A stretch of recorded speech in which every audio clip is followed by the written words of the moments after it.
Ranjana, sir. நேற்று ஸ்கூல்ல ஒரு புக்கு கொடுத்தான்ல, அதானே இது? Yes sir. இங்க வா, சீக்கிரமா வா.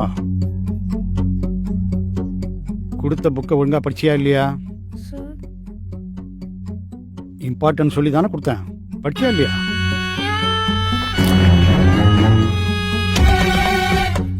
சார் இதுல எப்படி இது வந்துச்சுன்னு எனக்கு தெரியாது சார். டேய், இங்க என்ன வேடிக்கை? படி படி. நீ தெரிஞ்சுக்க தானே நான் வச்சேன். தெரியாதுன்னு என்கிட்ட வந்து சொன்னா ப்ராஜெக்டுக்காக கொடுக்குறதெல்லாம் டியூஷனுக்கு எடுத்துகிட்டு வரக்கூடாதுன்னு உனக்கு நான் எத்தனை தடவை சொல்லியிருக்கேன்.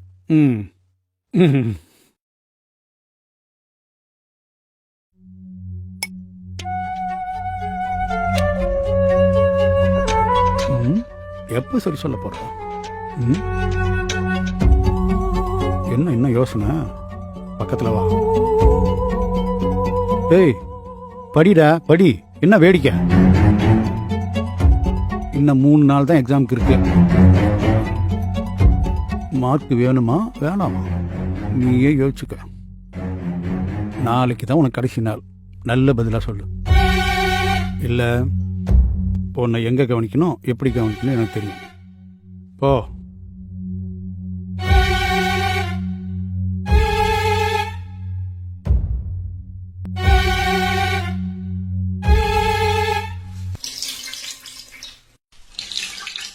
அம்மா. என்ன? நான் இங்கே டியூஷன் போகலாமா? வீட்டில் இருந்தே படிக்கிறேன். ஏன் ஸ்கூல் விட்டு வந்து செல்லு ஃபோனு நோண்டிட்டு இருக்கணுமா? அதெல்லாம் முடியாது. டியூஷன் போ.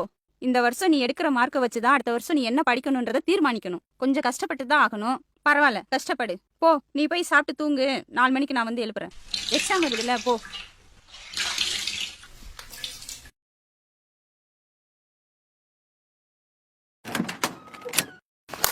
Good evening sir. Very good evening. இன்னும் யாரும் வரல சார். இன்னைக்கு டியூஷன் லீவு.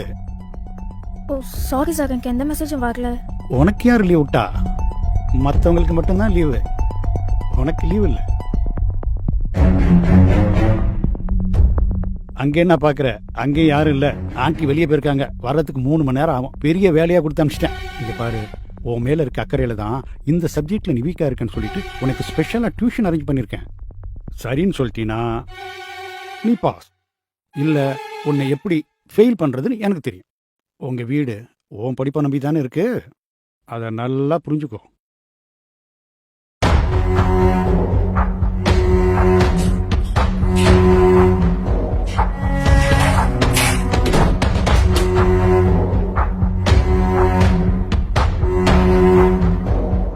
இதெல்லாம் தப்பே இல்லை. Only one time. அதுக்கப்புறம் நான் உன்னை தொந்தரவே பண்ண மாட்டேன். ஓகேவா?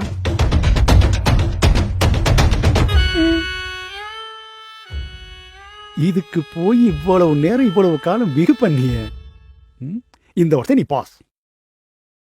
சரி சரி, வீட்டில் வெளியே போனவங்க வந்துட போறாங்க.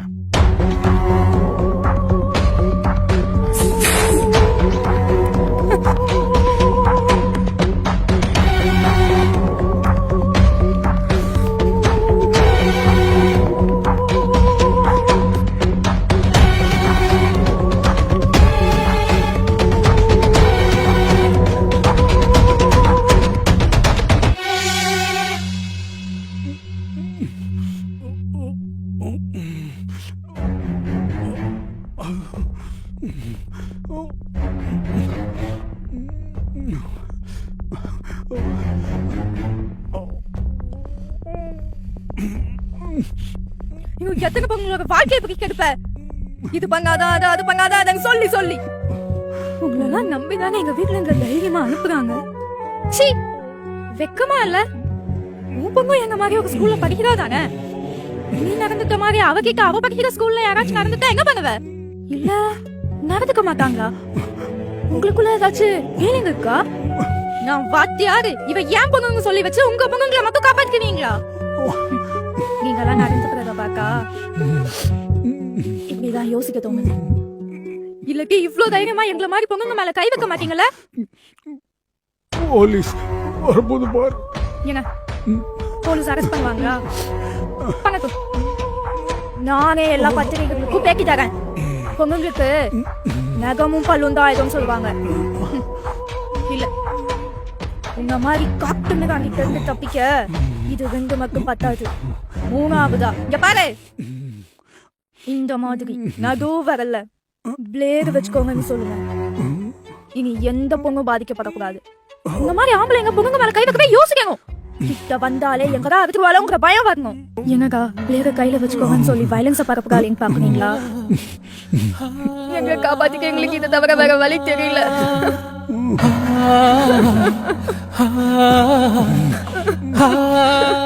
புரியுதுமா, பெத்த தாய் தகப்பனை விட பாடம் சொல்லி கொடுக்குற ஆசிரியர் தான் தெய்வமா மதிக்கிறாங்க பிள்ளைங்க.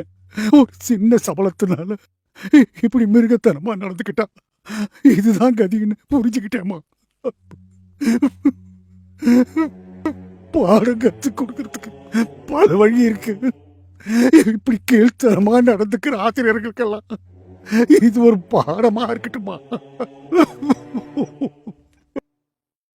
அதுக்காக எல்லாரும் கையில் பிளேடோட தெரியணுமா? பத்திரிக்கை நியூஸ் எல்லாத்துலையும் நீதாமா வருவ. உன் வாழ்க்கை கேள்விக்குறி ஆயிடும். என்ன பண்ணுவ? இங்க நான் செத்து போயிருந்தா இங்க எல்லாரும் என்ன பண்ணிருப்பாங்க சார்?